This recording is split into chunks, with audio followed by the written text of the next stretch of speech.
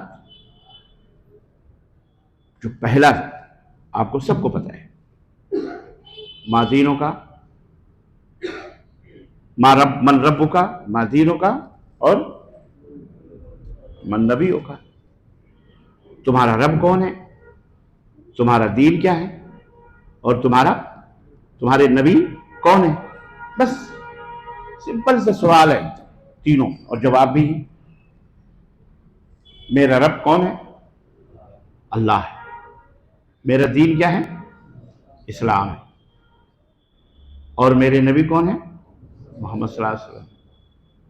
بالکل سہل ہے، یہی جواب اگر آپ نے قبر میں دے لیا تو آپ کامیاب ہیں۔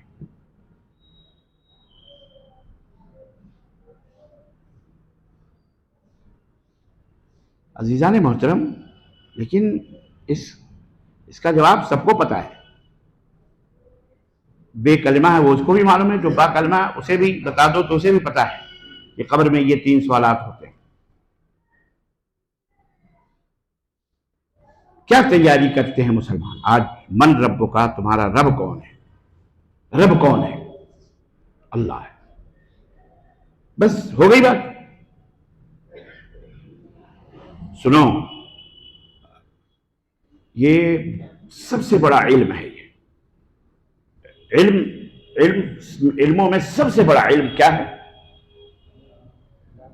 اللہ کی عبادت نہیں، اللہ کی معرفت۔ اقرأ بسم ربک الذی خلق، یہ سب سے پہلا حکم ہے اللہ تبارک تعالیٰ۔ پہلا حکم بین طور تمام قرآن کی آیتوں میں سب سے پہلی وحی اللہ کی کیا تھی؟ اقرأ، پڑھو۔ کیا پڑھو؟ اپنے رب، بسم ربک، اپنے اس رب کا نام پڑھو جس نے تم کو پیدا کیا ہے، اس کی معرفت، اس کا علم حاصل کرو۔ اللہ کی معرفت حاصل کرنے کا مطلب کیا ہے؟ اللہ کو جاننے کا مطلب کیا ہے؟ بس اللہ ہے۔ عزیزان محترم، یہاں بہت سارے دنیا کے لوگ موجود ہیں۔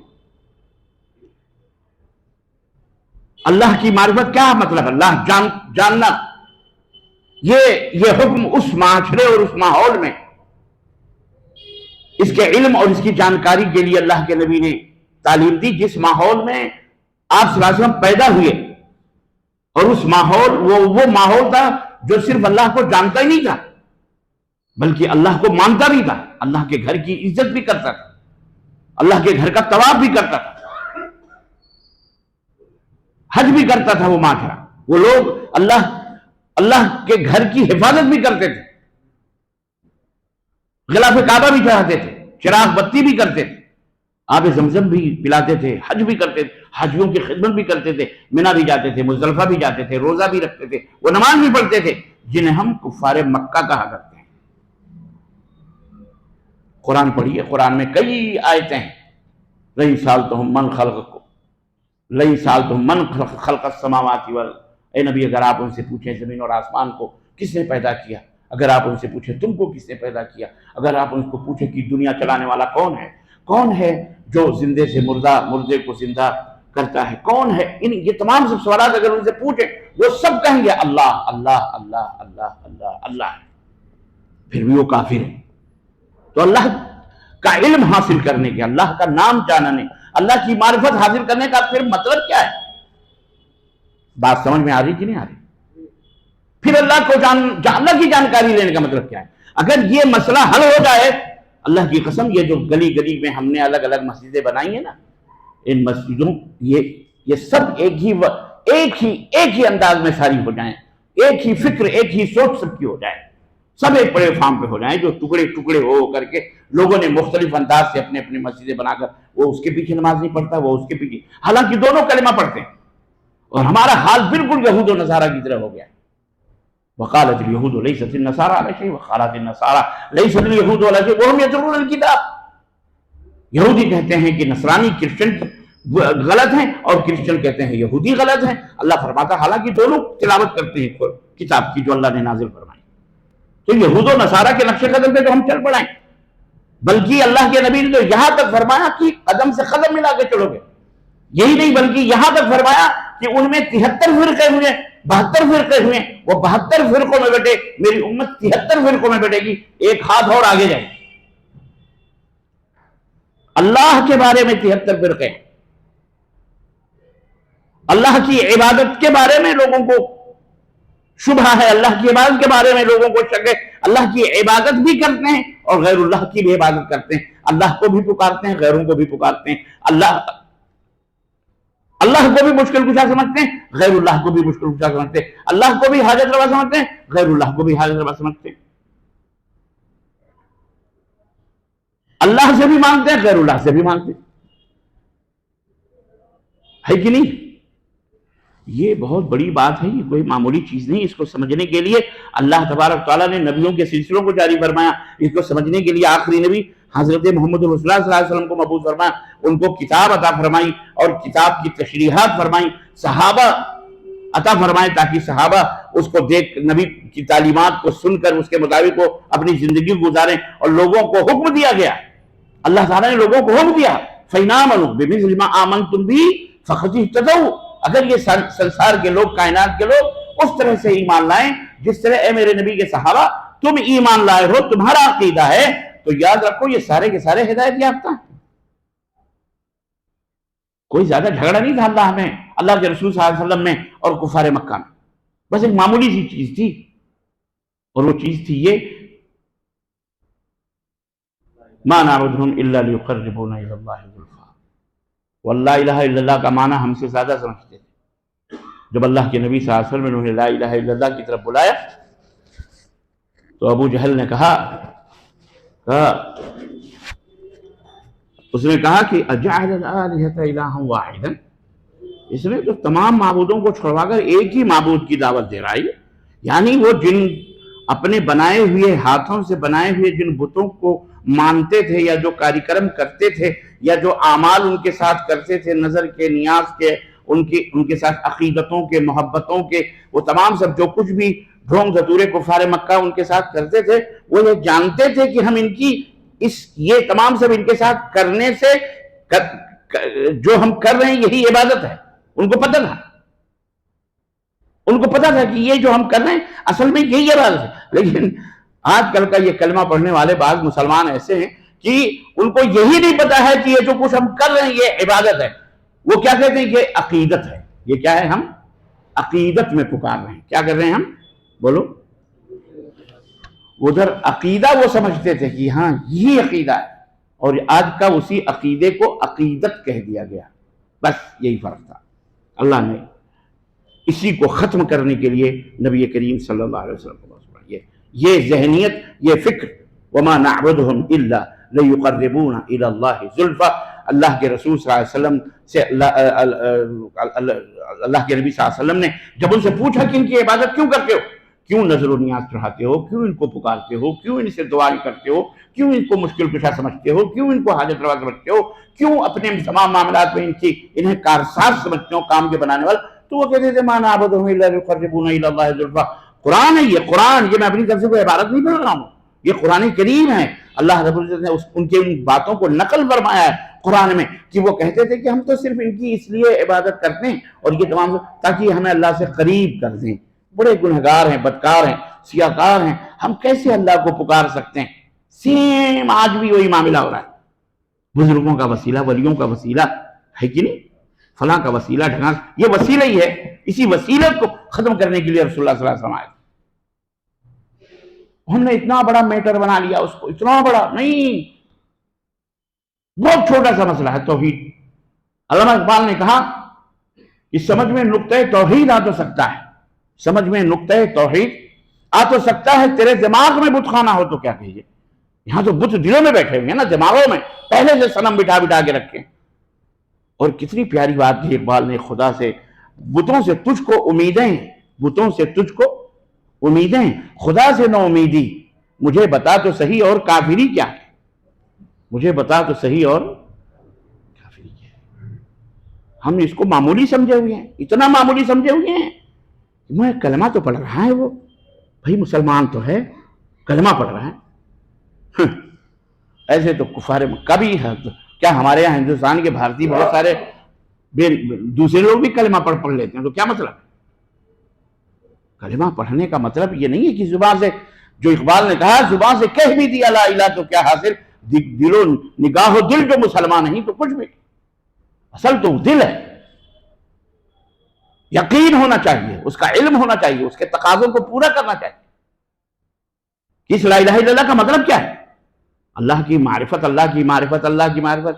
آج کل کے صوفیہ لے کے ہم کو معرفت حاصل ہے، ان کو شریعت، ہم اہل معرفت ہیں، یہ اہل شریعت ہیں، یہ اہل معرفت، ہم اور علماء اہل اور صوفیہ اہل معرفت۔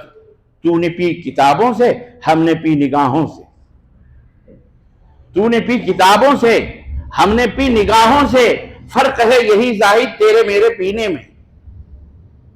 تمہارا علم کتابوں سے آ رہا ہے، ہمارا علم سینوں سے آ رہا ہے۔ نگاہوں سے پی پی کے، سینے چمٹا چمٹا کر کے علم منتقل کر رہے ہیں۔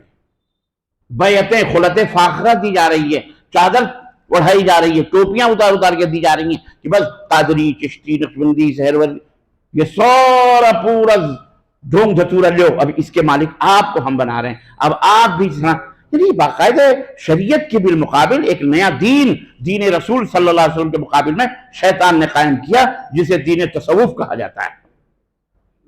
یہ دین ہلاکت، یہ جہنم کی طرف لے جانے والا دین ہے، یہ جنت والا دین نہیں۔ آپ نے جس مسجد کو ابن تیمیہ کا نام دیا ہے، آپ نے کبھی ابن تیمیہ کی تاریخ پڑھی ہے؟ جتنا بڑا ان کا قد نہیں تھا، جتنے لمبے وہ نہیں تھے، اس سے کئی گنا اونچی ان کی کتابیں ہیں جو آج چھپ گئی ہیں۔ ان کی کتاب اتنی اونچی ہو گئی جتنے برابر ان کے قد نہیں تھے، قد سے اونچی ان کی کتابیں ہیں۔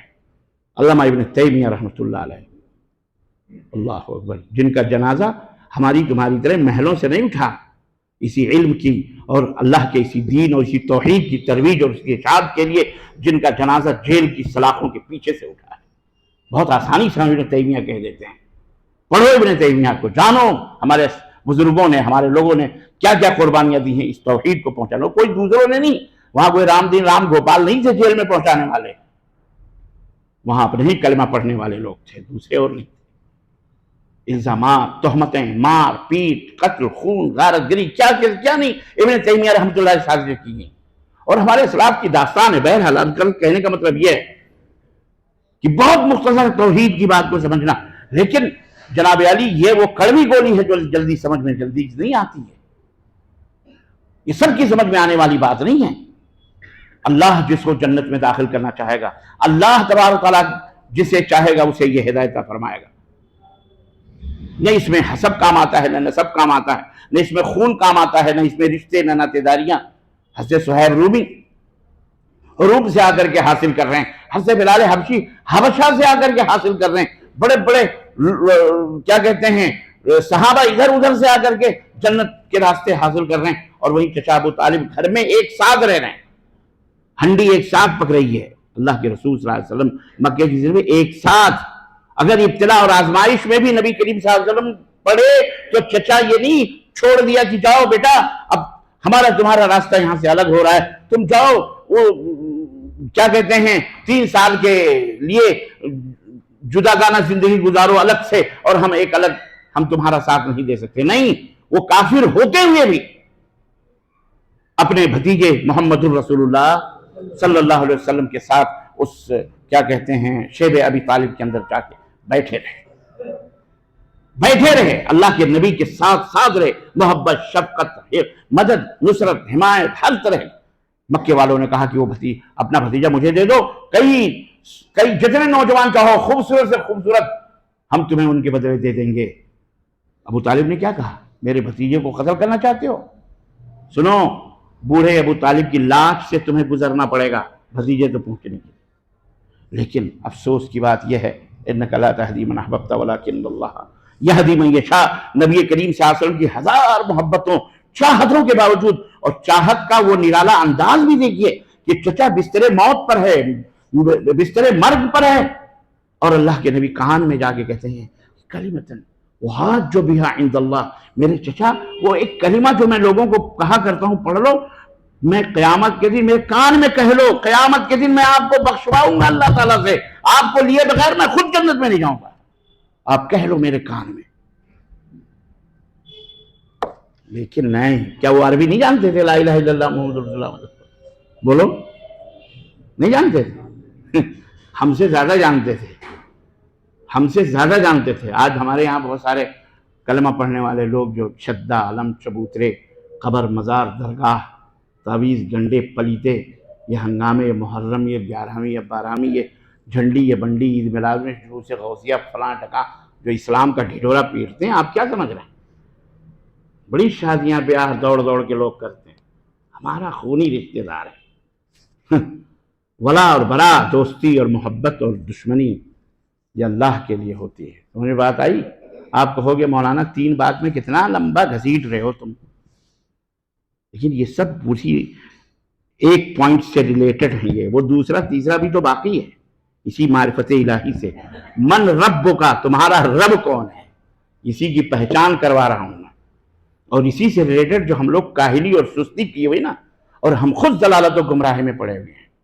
صلح کلیانہ روش، پڑھیے نماز تو وضو گنگو جمن سے ہو، راضی رہے خدا تو برہمن کو غم نہ، سب خوش، صلح کلی، دوغلی پالیسیاں، منافقت، درنگی چھوڑ دے ایک رنگ ہو جا، سراسر موم یا تو سنگ ہو جا۔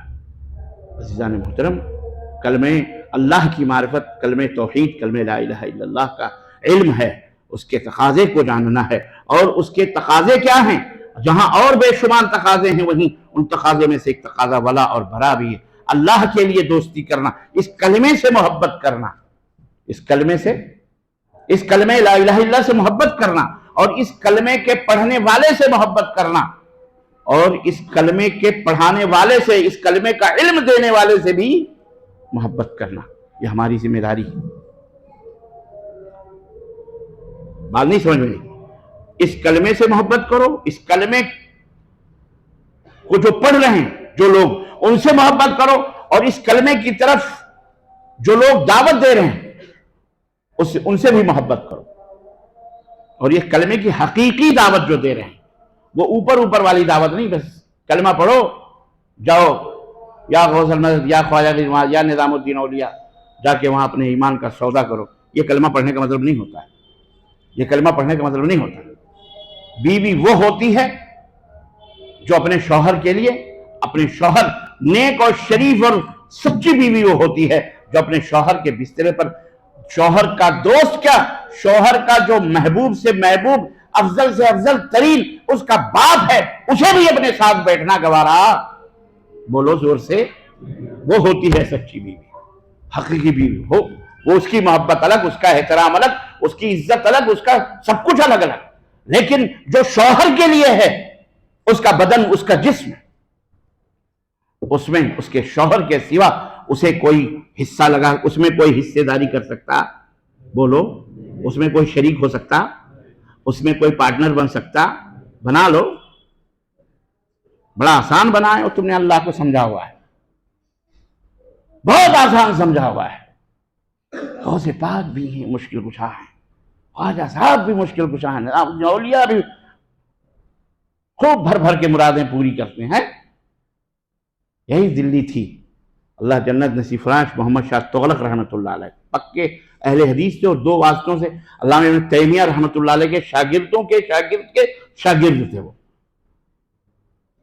اور ان کے قلعے کی تباہی دیکھنی ہے تو جاؤ، اسی کون سا علاقہ ہے وہ، تغلق آباد، دیکھو کیا حشر ہے، مشرکوں کے قلعے کتنے آباد ہیں اور موحد کے قلعے کو کس طرح سے. آپ کیا سمجھتے ہیں یہ ایسے ہی چھوڑا ہوا ہے؟ وہ شیطان کی جو دشمنیاں ہیں وہ دلوں میں، ان سب کو پتا ہے، ہمیں نہیں ان کا پتا ہے. دہلی کے اندر جب اذان ہوتی تھی، یہ جو ابھی اذان ہوئی ہے، اس وقت سڑکیں ویران ہو جاتی تھی، سب کو مسجد کے اندر جانا پڑتا. مملکت سعودی عربیہ میں آج یہ ہے کہ اذان کے وقت دکانیں بند کی جائیں. یہ کام اسی بھارت کی دھرتی پر محمد شاہ تغلق رحمۃ اللہ علیہ نے اسی دلی کے اندر اس سسٹم کو، اس نظام کو قائم کیا تھا. جناب علی راستے بند ہو جاتے تھے، چلو مسجد کی طرف نماز پڑھیں، جو نماز نہیں پڑھتا اسے درے لگائے جاتے تھے، سریعام کوڑے مارے جاتے تھے. اسی دلی کے اندر محمد شاہ تغلق رحمۃ اللہ علیہ دیکھا گزرتے ہوئے ایک خانقاہ بنی ہوئی، پورا حال اس میں بیٹھے ہوئے ہیں، بڑے بڑے مستنڈے پگڑے باندھ کے، یہ موٹی موٹی تسبیحاں لیے سبحان اللہ لگائے ہوئے ہیں. محمد شاہ تغلق رکے، کہا یہ کون لوگ ہیں؟ کہا حضور یہ بڑے پہنچے ہوئے لوگ ہیں. کہا یہ کیا مطلب، کیا پہنچے ہوئے؟ کہا یہ معرفت، یہ اہل معرفت ہے. کہا یہ کون ہوتے ہیں؟ بولے یہ اللہ تک. تو بولے مطلب ان کے کھانے پینے کا کیا سسٹم ہے؟ بولے ان کے کھانے پینے کا انتظام یہ بستی کے لوگ، یہ محلے کے لوگ کرتے ہیں. بولے ان کی روزی روٹی، ان کا کام ہو؟ بولے ان کا کوئی کام نہیں، بھائی خانقاہ میں بیٹھے بیٹھے اللہ اللہ اللہ اللہ، بھائی یہی کام ہے. وہ تسبیحیں پڑھتے ہیں اور کچھ نہیں کرتے، لوگوں پھونک جھاڑ کرتے ہیں، بقیہ ان کا کوئی کام نہیں ہے، ان کے کھانے پینے کا مسلمان. تو محمد شاہ تغلق رحمۃ اللہ علیہ نے کہا اتنا بڑا خسارہ ہمارے دیش میں، اتنا بڑا خسارہ، یہ اتنی بڑی جماعتیں جو، کہا یہ کتنے بڑے، یہاں بہت ہیں خانقاہ، بھری ہوئی تھی محترم، بھری ہوئی تھی. کہا سب کو پکڑ کے لاؤ. سب کو پکڑ کے لایا گیا ایک دفعہ، سارے خانقاہوں میں. کہا بادشاہ کا حکم حاضر ہو چلو. سب کو لایا، ان سے پوچھا کیا کام کرتے ہو؟ کوئی کام نہیں کرتے. سب کے ہاتھوں میں جھاڑو تھمایا. کہا دلی کی کوئی گلی اگر کہیں ایک کوڑا کرکٹ نظر آیا تو جوتے پڑیں گے تمہارے سروں پر، یاد رکھو، جیل کی سلاخوں پیچھے دوڑائے جاؤ گے. چلو سب جھاڑو مارو. مستنڈو بیٹھ کے اللہ اللہ کے نام پر، معرفت کے نام پر الو بنا رہے لوگوں. سب کو لگایا. دلی کی سڑکیں پاک صاف، نالیاں جو گندی، سب کی صفائی پہ لگا دیا. اور ان کا سب سے بڑا سردار تھا ایک، جس کا اب مزار بنا ہوا ہے. پتہ ہے کون تھا وہ؟ آپ اپنی تاریخ سے ناواقف ہیں. اللہ اکبر. حضرت چراغ دہلوی. نہیں سمجھ میں آئی؟ چراغ دلی تو سمجھ میں آتی ہے نا. وہاں کس کا مزار ہے؟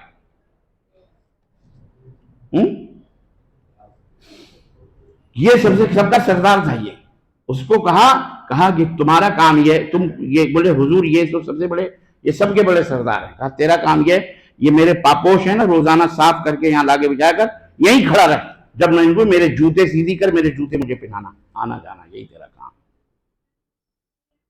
آج جو بیٹھ کر کے سب لوگ اللہ ہوئے، وہ زمانے گزرے ہیں. اسی بھارت کی دھرتی پر توحید و سنت کا اس دور بھی گزرا ہے. اس آسمان نے، اس زمین نے، بھارت کی دھرتی نے دیکھا ہے. تو ہم لوگ جو ہے رہ گئے ویسے ہی. اللہ تعالی ہم سب کو صراط مستقیم پہ مضبوط سے مضبوط تر بنائے اور چلنے والا بنائے. یاد رکھو اللہ کی نصرت اسی شکل میں حاصل ہوگی، مدد جب تم اللہ کی مدد کرو گے. اور اللہ کی مدد یہ ہے کہ اللہ کی توحید کو پاک و صاف رکھا جائے. اللہ کی توحید کو بالکل خالص دودھ کی طریقے سے، جیسے بھینس کے، گائے کے تھن سے جو دودھ خالص نکل، لبن الخالص، جناب اس میں پانی کی بھی ملاوٹ نہ ہو، ایسی توحید جب قائم ہو جاؤ گے، اللہ آپ کے ہاتھوں میں اس دنیا کی چابی انشاءاللہ عطا فرمائے گا. جو ہمارا مقصد نہیں ہے. ہمارا مقصد یہ نہیں ہے کہ اس دنیا کی چابی کے لیے ہم میٹنگیں کریں، ہم احتجاج کریں، مظاہرے کریں، روڈوں پہ نکلیں، ماں بہن بیٹیوں کے ہاتھ میں قرآن تھما کر اور انقلاب زندہ باد، انقلاب، سب حماقت اور یہ سب غباوت اور یہ سب جو ہے کیا کہتے ہیں مردودیت ہے. ہاں مزدوری میں رے اور دال کا فرق ہے، واو کا، کچھ بھی کر لو. سمجھدار ہیں آپ لوگ، سمجھ رہے ہیں؟ تو یہ نہیں ہے ہمارا کام. ہمارا کام ہے اللہ کی توحید قائم کرنا اپنے دلوں میں اور لوگوں کو اس توحید کی طرف دعوت دینا.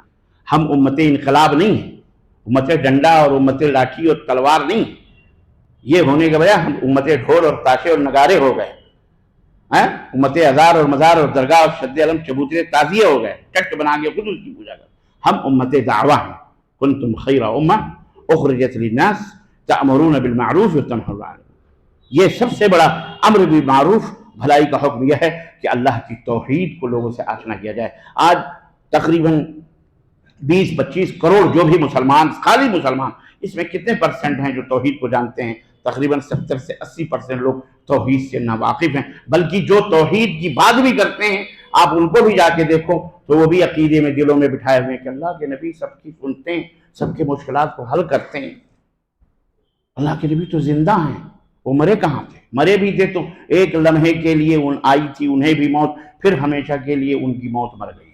زندہ ہیں، سب دیکھ رہے ہیں، سن رہے ہیں امت کیا ہے، اور وہ ان کے اولیاء بزرگ بھی زندہ ہیں، اور ابھی زندہ۔ ابھی دیکھیں آپ، ابھی بالکل لیٹسٹ نیوز آپ نے سنی کہ پاکستان میں وہ جو اس کا بیٹا اپنے آپ کو گولی مار دیا، مر گیا، باولا، وہ دنیا کا سب سے بڑا داعی ہے، مبلغ، ایک بہت بڑی ٹیم کا سب سے بڑا، وہ ٹیم کے کیا ہوتے ہیں لوگ، کیپٹن، وہ سب سے بڑا کیپٹن ہے۔ اس کیپٹن کی دعا سننے کے لیے ملک کے اندر راستے بند ہو جاتے ہیں، حکومت کے کام بند ہو جاتے ہیں۔ جب اس دن دعا کرتا ہے تو وزیر اعظم، صدر مملکت سے لے کے وزیر سب پہنچتے ہیں اس کی دعا میں شرکت کے لیے۔ معلوم، وہ کہتا ہے اس کا بیٹا جنت میں اللہ کے رسول صلی اللہ علیہ وسلم کے پاس پہنچا ہوا، کھڑا ہوا ہے۔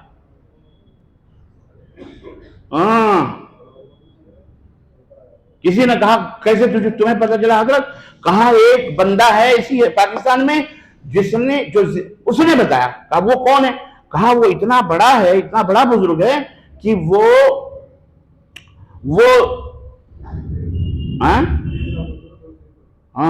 روزانہ 1,00,000 مرتبہ درود پڑھتا ہے، روز۔ ماشاءاللہ سب جانکار بیٹھے ہوئے ہیں۔ اچھا ہے، زمانے پہ نظر رکھو، عقابوں کی طرح، چیلوں کی طرح نظر ہونی چاہیے، کہاں کیا ہو رہا ہے۔ وہ نیوز، وہ نہیں کہ اخبار میں پڑھو کہ آج فلانی پکچر کہاں لگی ہے، فلانا ہیرو کون ہے، فلانی ہیروئن کیا ہے، تو جوتے کھاؤ گے، پٹو گے، مرو گے، کوئی بھی آئے گا ٹھائیں ٹھائیں کر کے نکل جائے گا، ختم کر دے گا۔ بلڈوزر چلیں گے، کچھ بھی چل سکتے ہیں، گولیاں چل سکتی ہیں، بلڈوزر چل سکتے ہیں، کچھ بھی ہو سکتا ہے، اور ہو رہا ہے۔ پتہ ہی نہیں بیچارے 70-80% لوگوں کو توحید کیا ہے، اور پھر کہہ رہے ہیں ہمیں توحید پتہ ہے۔ یہ توحید ہے اصل، کہ خدا حشر میں کہہ دے یہ بندہ تو عالم سے خفا میرے لیے ہے۔ توحید یہ ہے کہ سارے دنیا سے رشتے کاٹ توڑ کر ایک اللہ کی طرف جوڑنا۔ توحید، جب ہم اپنی بیوی کے اندر اپنے باپ، اپنے بھائی، اپنے لنگوٹیا یار دوست کی پارٹنرشپ برداشت نہیں کر سکتے تو بھلا وہ اللہ جو غیرت مندوں سے بھی بڑا غیرت مند ہے وہ کیسے برداشت کرے گا کہ اس کے محبوب، اس کے رسول، اس کے انبیاء، اس کے رسولوں کو، اس کے کیا کہتے ہیں نبیوں، اس کے دوستوں کو اللہ کے ساتھ شریک کیا جائے، اور اللہ کے سوا ان سے بھی مانگا جائے، ان سے بھی مانگا جائے۔ اور شراکت کی کوئی ایک ہی چیز نہیں ہوتی کہ اس پانی کو اس پانی میں ملا دیا تو بس یہ شریک ہو گیا، نہیں، شراکت کی کئی چیزیں ہوتی ہیں، دونوں برابر بھی کر دیے تو بھی شریک بنا لیں۔ جناب علی، اگر آپ کی بیوی، اللہ نہ کرے، 1000 دفعہ اللہ نہ کرے، آپ سب کچھ لا کر کے دیتے ہو، اللہ نے آپ کو دیا ہے، سب کچھ ہے، سب کچھ ہے، دنیا کھا رہی ہے، صرف بیوی ہی کر کیا؟ اب بیوی کو آپ سر سے لے کر پیر تک سب کچھ دیتے ہیں، لیکن اس کے باوجود بھی وہ چند چیزیں یا ایک چیز یا 2 چیز وہ جا کے پڑوسی سے روزانہ مانگ کے لاوے، پڑوسی کے، اور پڑوسی سے اپنی سہیلی سے نہیں، ڈبلو کے ابا سے جا کر کے مانگ کے لائے کہ ڈبلو کے ابا میرے لیے چپل لے آؤ، میرے لیے لپسٹک لے آؤ، میرے لیے سرما لے آؤ۔ آپ کا دوست ہی ہو، اگر وہ اس سے منگائے اور جا کر کے اس سے کہے ایک دن تو خیر کوئی بات نہیں، آپ کا دوست ہی ہے، کہہ سکتی ہے آپ کے دوست ہی تو ہیں، کہہ دیا تو کیا ہوا، چلو ٹھیک ہے ایک دن، چلو ٹھیک ہے، دوسرے دن، تیسرے دن خرید کے لا کے دے بھی رہے ہیں، پھر بھی جا کے وہی مانگ رہے ہیں، تو بتاؤ آپ کو اچھا لگے گا؟ یہ بولو،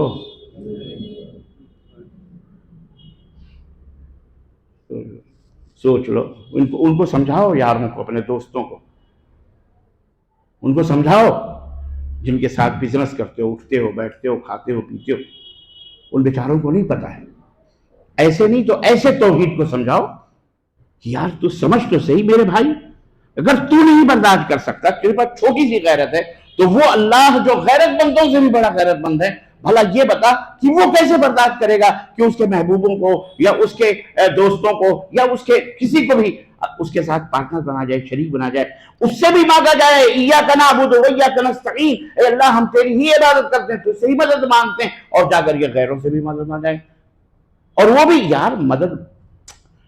یہ بھی ایک مسئلہ ہے. دیکھیں اولئک کالانعام یہاں بھی آتے ہیں کہ زندہ تو زندہ جناب مردوں سے جا کے اپنے ہاتھوں سے دفن کیا، اپنے ہاتھوں سے قبر بنائی، سب مر گیا وہ، اب وہ سنتا نہیں، وہ بولتا نہیں، وہ کھا نہیں. قرآن میں اس کی مثالیں موجود ہیں بتوں سے. اللہ حضرت ابراہیم نے جو توڑ کے سب کے سر توڑے تھے، تو کیا پہلے اسے نہیں توڑا تھا؟ کہا افلا تنطقون، بولتے کیوں نہیں؟ افلا تاکلون، کھاتے کیوں نہیں؟ کھاؤ پیو. جب ان سے کوئی جواب نہیں ملا، پھر اٹھایا ہتھوڑا اور ایک کنار سے ان کی درگت کر دی.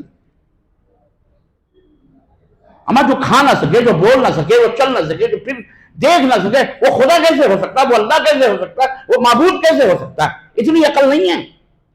کھوپڑی کھسک گئی ہے. تو ان کھسکے ہوئے لوگوں کو بتاؤ کہ تمہارا مائنڈ کھسک گیا ہے، دماغ تمہارا اس کو ڈھیلا ہو گیا. سمجھو ذرا، اللہ کو پہچانو، اللہ کی معرفت. یہی تم سے پوچھا جائے گا من رب کا، تیرا رب کون ہے؟ یعنی میرا رب اللہ ہے. تو پھر کفار مکہ بھی کہہ دیں گے اللہ. یہ نہیں سکھانے آئے تھے اللہ کے نبی. اللہ کے اور بندوں کے درمیان جو انہوں نے ایک وسیلہ رکھا تھا، اس وسیلے کے جو بت بنائے تھے ان کو اللہ کے نبی توڑنے آئے تھے، اور وہ ختم ہوا. لیکن افسوس لتتبعن سنن من کان قبلکم شبرا بشبر. اللہ کے نبی نے فرمایا کہ لا تقوم الساعة حتى تلحق قبائل من امتی.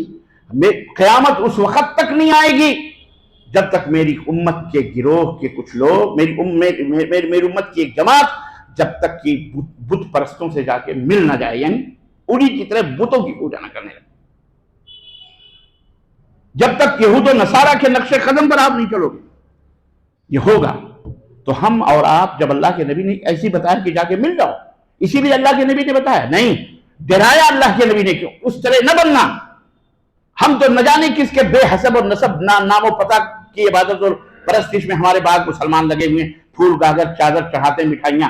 ارے وہ تو عیسیٰ علیہ السلام کی پوجا کرتے ہیں، عیسیٰ علیہ السلام کو اپنا مشکل کشا حاجت روا سمجھتے ہیں، جن کے جنتی ہونے میں کوئی شک ہو سکتا ہے؟ اور جن کے زندہ رہنے میں کوئی شک ہے؟ بولو زندہ ہیں کہ نہیں حضرت عیسیٰ؟ اما جب زندے کو پوجنا شرک ہے تو مردے کو پوجنا بدرجہ اولا. اتنی بات بھی سمجھ میں نہیں آتی ان کو. کیوں نہیں آتی پتہ ہے؟ اس لیے کہ اتخذوا احبارهم ورهبانهم اربابا من دون اللہ. انہوں نے اپنے مولویوں کو، درویشوں کو اللہ کے سوا رب بنا لیا ہے. رب یہی رب بنانا ہے، جس کو وہ کہتے ہیں حلال وہ اس کو حلال. مولویوں کو، اپنے علماء کو، اپنے مفتیوں کو، اپنے سجادہ نشینوں کو، اپنے بزرگ کر کے ان کو اپنا رب بنایا ہوا. جو وہ کہتے ہیں وہ تسلیم کرتے ہیں. جس کو کہتے ہیں حلال اس کو حلال مانتے ہیں، جس کو کہتے ہیں حرام اس کو حرام مانتے ہیں. قرآن کہتا ہے وہ حلال، وہ اس کو حرام کہہ رہا ہے، وہ اس کو حلال سمجھ رہا ہے. قرآن کہہ رہا ہے یہ حرام، یہ حلال ہے، وہ مولوی کہہ رہا ہے حرام، تو وہ اس کو حرام سمجھتا ہے. قرآن اور حدیث جانتے نہیں، مانتے نہیں، صرف زبان کے اوپر ہے، باقی چیزوں سے دور ہیں. اس لیے وہ اس جاہل ہیں. یہ آپ کی ہماری ذمہ داری ہے کہ ہم اس کو سمجھائیں. روزانہ مولوی علماء نہیں آئیں. آپ اپنی مائیں، بہنیں، بیٹیاں جو میری باتوں کو سن رہی، اپنے بچوں کو یہ درس دو، یہ سبق سناؤ. توحید کیا ہے پڑھو بھی، ان کو پڑھاؤ بھی، ان کو سکھاؤ بھی. اللہ کی معرفت سب سے پہلے. نمبر دو اذان کتنے بجے ہے عشاء کی؟ اوہ ماشاءاللہ. ہاں نمبر 2 نہیں کوئی بات نہیں، جو ٹائم ہے وہ ٹائم. جو یہ پہلا پوائنٹ ہے من رب. سمجھ گئے نا من رب کا مفہوم اور معنی کیا ہے؟ کہ سب سے پہلے اللہ عز و جل کی معرفت. سب سے پہلے کس کی معرفت؟ جانکاری لینا. اور جانکاری کیسے لینا؟ رب یہ ہے. اس طرح سے اپنے رب، اس کی عبادت کرنا. اذا سألت فاسأل اللہ واذا استعنت فاستعن باللہ. مانگو تو صرف اللہ سے مانگو. یہ نبی کریم صلی اللہ علیہ وسلم نے اپنے چچیرے بھائی حضرت عبداللہ کا ہاتھ پکڑ کر کے کہا کہ یا غلام، اے میرے بھائی سن، مانگنا ہے تو کس سے مانگو؟ اللہ سے مانگو. مدد طلب کرنی ہے تو کس سے مدد طلب کرو؟ اللہ سے. اللہ اکبر. یہ سکھایا اللہ کے نبی نے. یہ نہیں کہا مجھ سے مانگو، جو چاہو میں دوں گا، جیسے چاہو میں دوں، میرے مرنے کے بعد میری قبر پہ آنا، مجھے یا رسول اللہ انظر حالنا، یا حبیب اللہ اسما قالنا پڑھنا، اور جیسے جہاں بھی رہو دنیا میں پکارنا، میں تمہاری پکار پہ آؤں گا. یہ اللہ کے نبی نے ہمیں نہیں سکھایا، نہ صحابہ کو سکھایا، نہ صحابہ نے اپنے شاگردوں کسی کو نہیں سکھایا. یہ سب بعد کے ملاؤں نے، یہود و نصارہ کے نقش قدم پہ چلنے والے، انہی کی تشبہ، انہی مشابہت اختیار کرنے والوں نے یہ تمام کو سکھایا. بات سمجھ میں آئی؟ دوسرا پوائنٹ ہے اسلام. ما دینوں کا، تمہارا دین کیا ہے. ایک بات اور بتاتا چلوں، اہل علم کی مجلس سے بیٹھے ہیں ماشاءاللہ. اسلام مذہب نہیں ہے، اسلام کوئی مذہب نہیں ہے. جو ہمارے ہاں مولانا لوگ لکھتے ہیں نا اسلام مذہب ہے، اسلام ایک مذہب ہے، مذہب اسلام نے یہ کہا، مذہب اسلام میں، یہ انتہائی غلط بات ہے. یہ اپنے ہی پیر میں کلہاڑی مارنا اور اپنے ہی دین کو نگلیکٹ کرنا ہے. اسلام مذہب کا نام نہیں ہے. مذہب اسلام دین ہے. اسلام کیا ہے؟ دین ہے. ان الدین عند اللہ الاسلام ورضیت لکم الاسلام دینا ومن یبتغ غیر الاسلام دینا فلن یقبل منہ. یہ دین اسلام دین ہے. پورے قرآن میں، پورے حدیث میں کہیں بھی آپ کو اللہ تبارک نے، نبی کریم صلی اللہ علیہ وسلم نے اسلام کو مذہب کہا ہے؟ کہیں نہیں. کیوں نہیں کہا معلوم ہے؟ مذہب انسان کی سوچ کے مجموعے کا نام ہے. مذہب جو انسان سوچتا ہے، جس میں صحیح اور خطا دونوں کا امکان ہے، غلطی کا. اسی لیے آپ کہتے ہیں یہ مذہب حنفی ہے، یہ مذہب شافعی ہے، یہ مذہب مالکی ہے، یہ مذہب فلاں ہے، یہ امام بخاری کا مذہب ہے، امام اس طرح. کیوں؟ یہ انسان کی سوچ، اس کی جو تھاٹ ہے، اس کا نام مذہب ہے.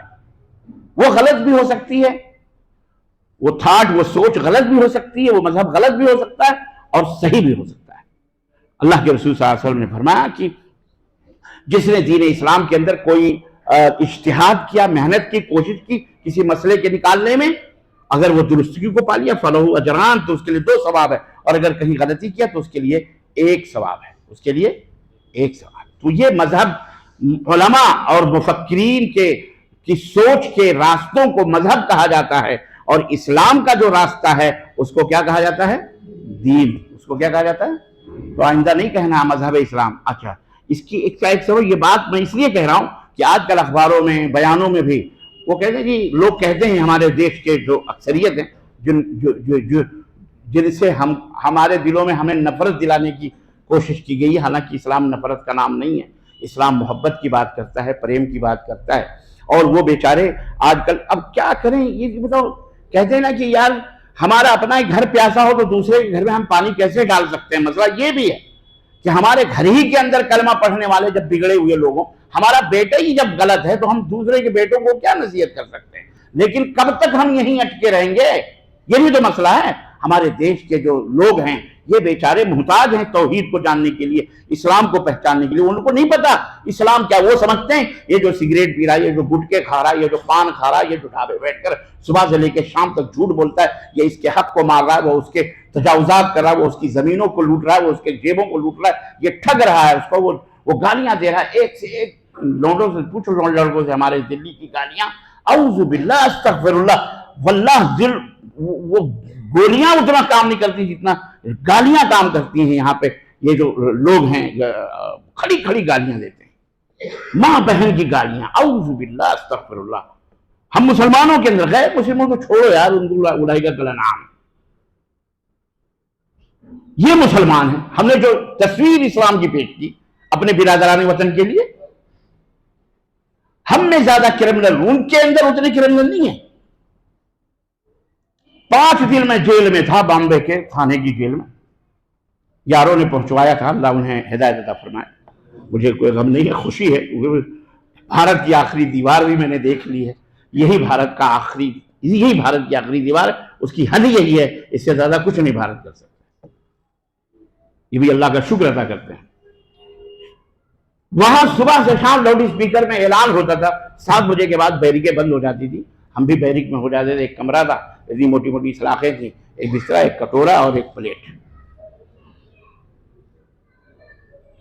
اور وہی بیرک. اور باہر ماشاءاللہ آنگن، پھول، رات کی رانی مہکتی تھی، بارش بھی خوب ہوتی تھی، مزہ آتا تھا. وہاں بہت 14 آدمی تھے. اور گروپ تھا چھوٹے راجن کا، شام شوٹر، اس میں مجھے رکھا تھا. ان بیچارے، اللہ انہیں جزائے خیر دے، بیچاروں نے کہا اس لیے کہ آپ کے سمدائے کے لوگوں سے خطرہ ہے آپ کو. مسلمان کو مسلمانوں سے خطرہ ہے، اس لیے ہم نے اس میں آپ کو رکھا ہے، یہاں آپ کی سیفٹی ہے۔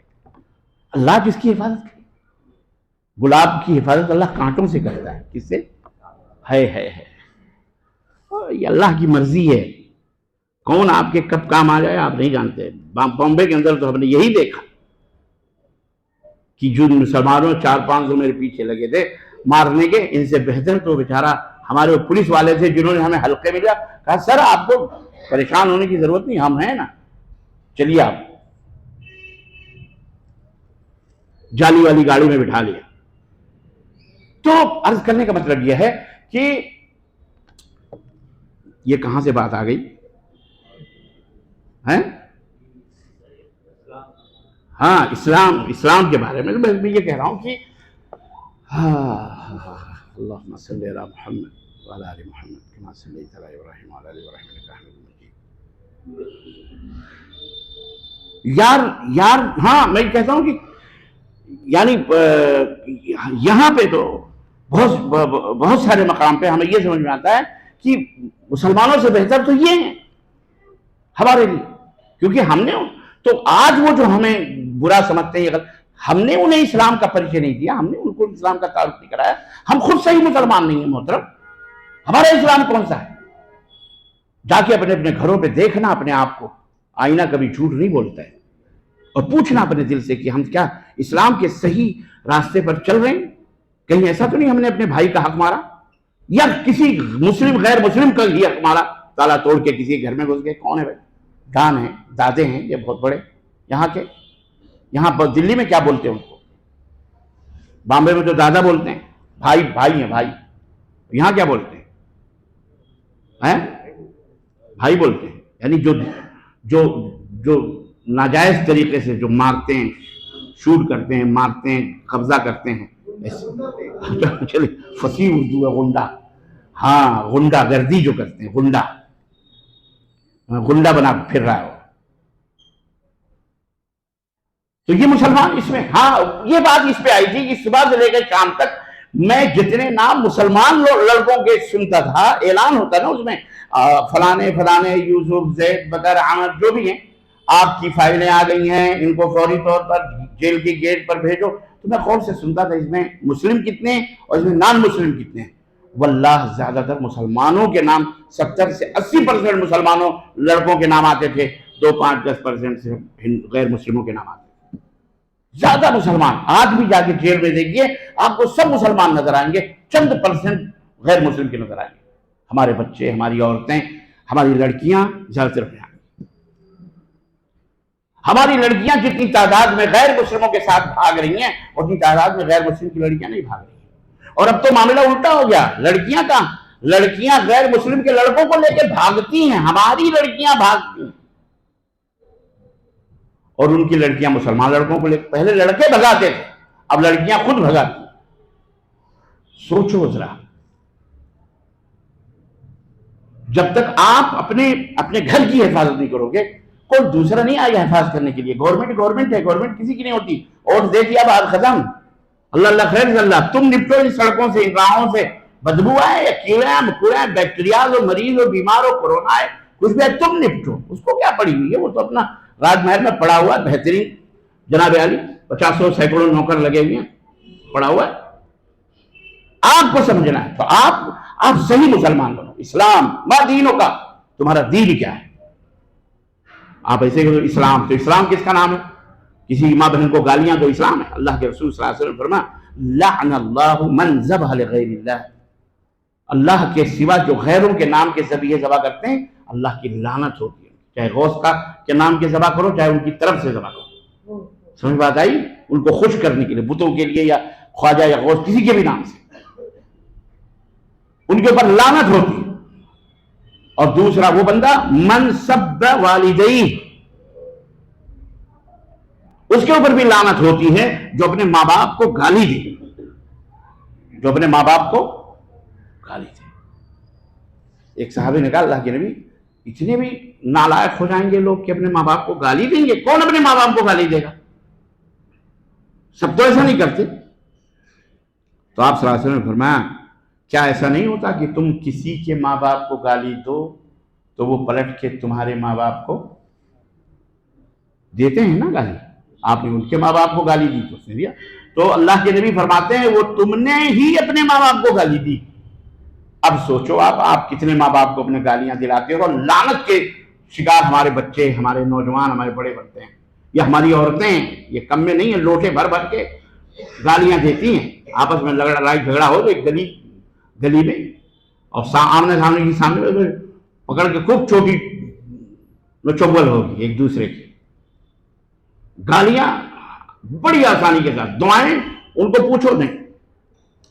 سعودی عرب میں ہم نے زندگی گزاری, مشائخ بیٹھے ہیں, دیکھا ہم نے وہاں بھی کیا ہوتا ہے, جھگڑا ہوا یا کچھ بھی, غصہ, صلی اللہ نبی, صلی اللہ اللہ رحم علیہ, صلی اللہ تمہارے ماں باپ پر رحم کرے, صلی اللہ نبی, نبی پہ درود, نبی پہ درود.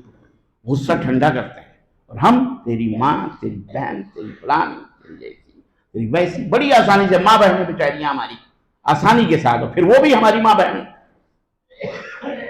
یہ اسلام نہیں ہے. اسلام کا ہم نے تعارف اپنے سماج کو غلط کیا, اپنے ملک میں اسلام کی چھبی ہم نے خراب کی. لڑائی جھگڑا, ٹھنڈا مار پیٹ. اسلام سلامتی کا نام ہے. مسلمان امن و سلامتی کا, پیار کا پیامبر ہوتا ہے. مسلمان لڑائی جھگڑا والا, گالی بکنے والا, فحش بکنے والا, بے حیائی کی کام کرنے والا, زناکاری مسلمان نہیں ہوتا. عزیزان محترم, اسلام کیا ہے؟ دو باتیں یہ, اور تیسری بات آخری میں سمجھاؤں گا. اسلام کیا ہے؟ اسلام یہ ہے, انگلیوں پہ گنو.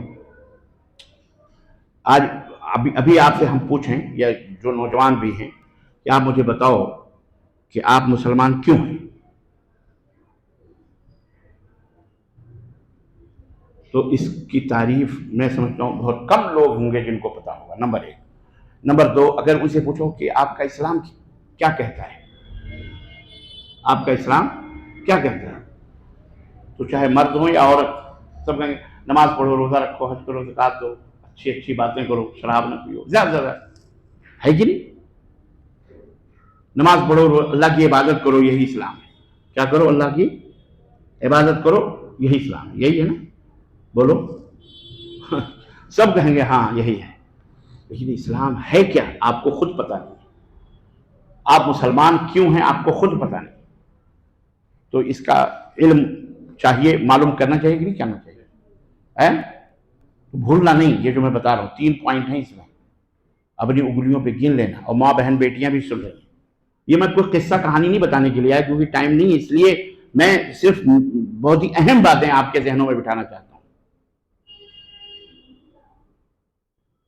اسلام کیا ہے؟ نمبر ایک, اللہ تبارک و تعالیٰ کو ایک ماننا. اللہ تبارک و تعالیٰ کو ایک ماننا. نمبر دو, اللہ کے حکم کی تابع داری کرنا. اللہ کے حکم کی تابع داری کرنا. یہ تیسرا پوائنٹ بڑا خطرناک ہے. آپ نے کوئی بتائے گا؟ تو آپ تو چپ رہو, ترجمہ ہی مت کرو تم. اچھا ہے, ماشاءاللہ, اچھا تمہیں بولے تو تمہیں معلوم تھا تو چپ رہتے. میں اردو میں پوچھ رہا ہوں, اردو بول رہا ہوں, میں عربی تو نہیں بول رہا ہوں. اردو والوں سے پوچھ رہا ہوں. نہیں معلوم ہے.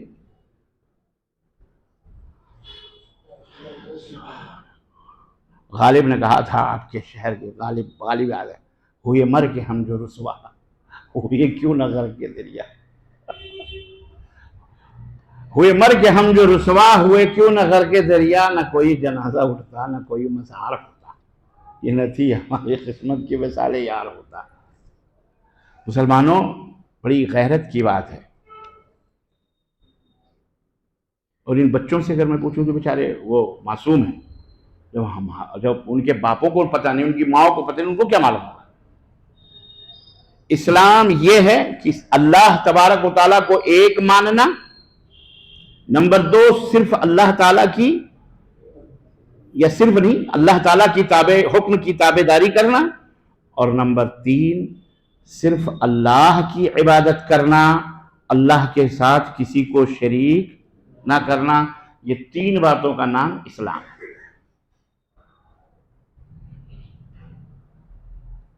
آپ بتاؤ.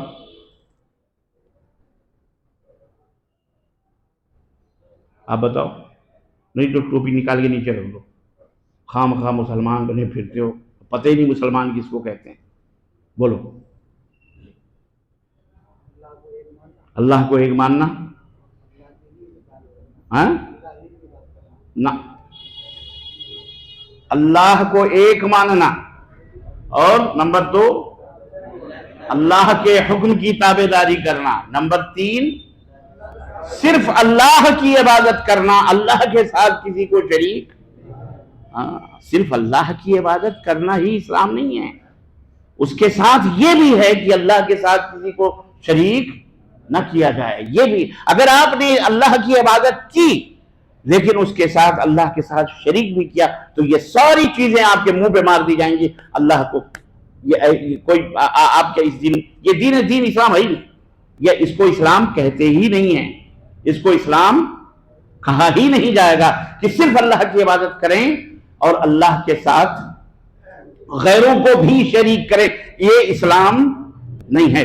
اس لیے اسلام کا اسلام کے اندر انٹری لینے کا پہلا لفظ ہی کلمہ توحید کا ہے، لا مانے نہیں، لا انکار. دو چیزیں، انکار اور اس بات. انکار کرو اور ثابت کرو. لا الہ، انکار کرو تمام معبودان باطلہ کا، کوئی معبود برحق نہیں ہے، کوئی معبود، اور پھر اقرار کرو کیا؟ الا اللہ، سوائے اللہ کے. یہ ہے اسلام، اور جو اس کو مانے اسی کو کہتے ہیں مسلمان. اور اسلام کے 5 ارکان ہیں، اسلام کے 3 درجے. اسلام، اور ایک ہے اسلام اور دوسرا ایمان. اسلام کے کتنے ارکان ہیں؟ 5. کلمہ توحید، کلمہ شہادت واللہ الہ الا اللہ وان محمد رسول اللہ، اس بات کی گواہی دینا کہ اللہ کے سوا کوئی معبود برحق نہیں، اور اس بات کی گواہی دینا کہ محمد صلی اللہ علیہ وسلم اللہ کے رسول ہیں، اور 5 وقت کی نماز ادا کرنا اور زکوٰۃ ادا کرنا. نمبر 4 رمضان، 1 مہینے کے رمضان کے روزے رکھنا، اور نمبر 5 حج بیت الاستطاعت و طاقت و حج بیت اللہ. یہ اسلام ہے. یہ کیا ہے؟ اسلام ہے. یہ دوسرے سوال کا جواب ہے. جب آپ ان تمام سب چیزوں کے اوپر عمل کریں گے تب آپ کہیں گے دینی الاسلام، میرا دین اسلام ہے. آخری نقطہ جو ہے وہ ہے من نبیوں کا. تمہارے نبی کون ہیں؟ تمہارے نبی کون ہیں؟ مطلب نبی، جب آپ کہو گے محمد صلی اللہ علیہ وسلم، ہمارے نبی کون ہیں؟ محمد صلی اللہ علیہ وسلم. تو کیا مطلب محمد صلی اللہ علیہ وسلم کے مان لینے کا؟ محمد صلی اللہ علیہ وسلم، جب ہم کہتے ہیں محمد الرسول اللہ، محمد صلی اللہ علیہ وسلم اللہ کے رسول ہیں، اس کا کیا مطلب ہے؟ جس طرح اسلام جب ہم کہتے ہیں تو اس کا مطلب کیا ہے کہ اللہ رب العزت کو ایک ماننا، نمبر 2 اللہ کے حکم کی تابع داری کرنا، نمبر 3 صرف اللہ کی عبادت کرنا، اللہ کے ساتھ کسی کو شریک نہ کرنا. یہ ہے اسلام، اور جو اس کو مانے اس کو کہتے ہیں مسلمان. اب اگر آپ سے کوئی پوچھے بھئی اسلام، آپ مسلمان ہیں تو مسلمان کیوں ہیں، یا آپ کا اسلام کیا مطلب ہے اسلام کا، تو آپ تو آسانی کے ساتھ سمجھا سکتے ہو نا. آپ کسی کو بھی، ٹھیلے پہ بیٹھے ہو، دکان پہ بیٹھے ہو، رکشے پہ بیٹھے ہو، کہیں بھی ہو، سفر میں ہو، حضر میں ہو، گاڑی پہ ہو یا میٹرو میں، کہیں بھی، کسی بھی لڑکی ہو کہ لڑکا ہو کہ مرد ہو کہ عورت ہو، کالج میں ہو کہ یونیورسٹی میں ہو، یہ سب کے لیے ہے. صرف I love you, I love you, I love you, I love you نہ سیکھو. یہ ہے اصل لفظ محمد اللہ تبارک تعالیٰ سے. ان کو بتاؤ اسلام کیا ہے. وہ کہتے ہیں کہ آپ مسلمان ہیں، کیوں ہیں؟ ٹوپی لگانے سے کوئی مسلمان ہوتا ہے؟ بولو، یہی مسلمان سمجھا ہوا ہے. داڑھی بڑھا لینے سے کوئی مسلمان ہوتا ہے؟ تو یہ چیز سمجھنے کی، اسلام کیا ہے وہ جانو، اور جو اس کو مانے وہ مسلمان ہے. محمد صلی اللہ علیہ وسلم کا مطلب کیا ہے؟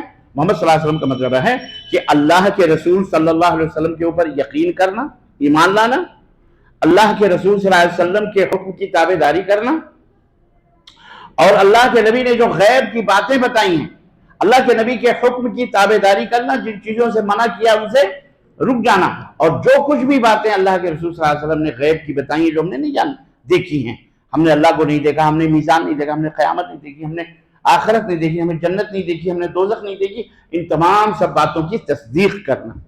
اللہ کے نبی جو کچھ بھی لے کے آئے ہیں اس کی تصدیق کرنا ہے، اس کو ماننا، دل سے تسلیم کرنا. اور سب سے پہلے اللہ کے نبی کو رسول ماننا، آخری رسول، وہ بھی رسول نہیں، آخری رسول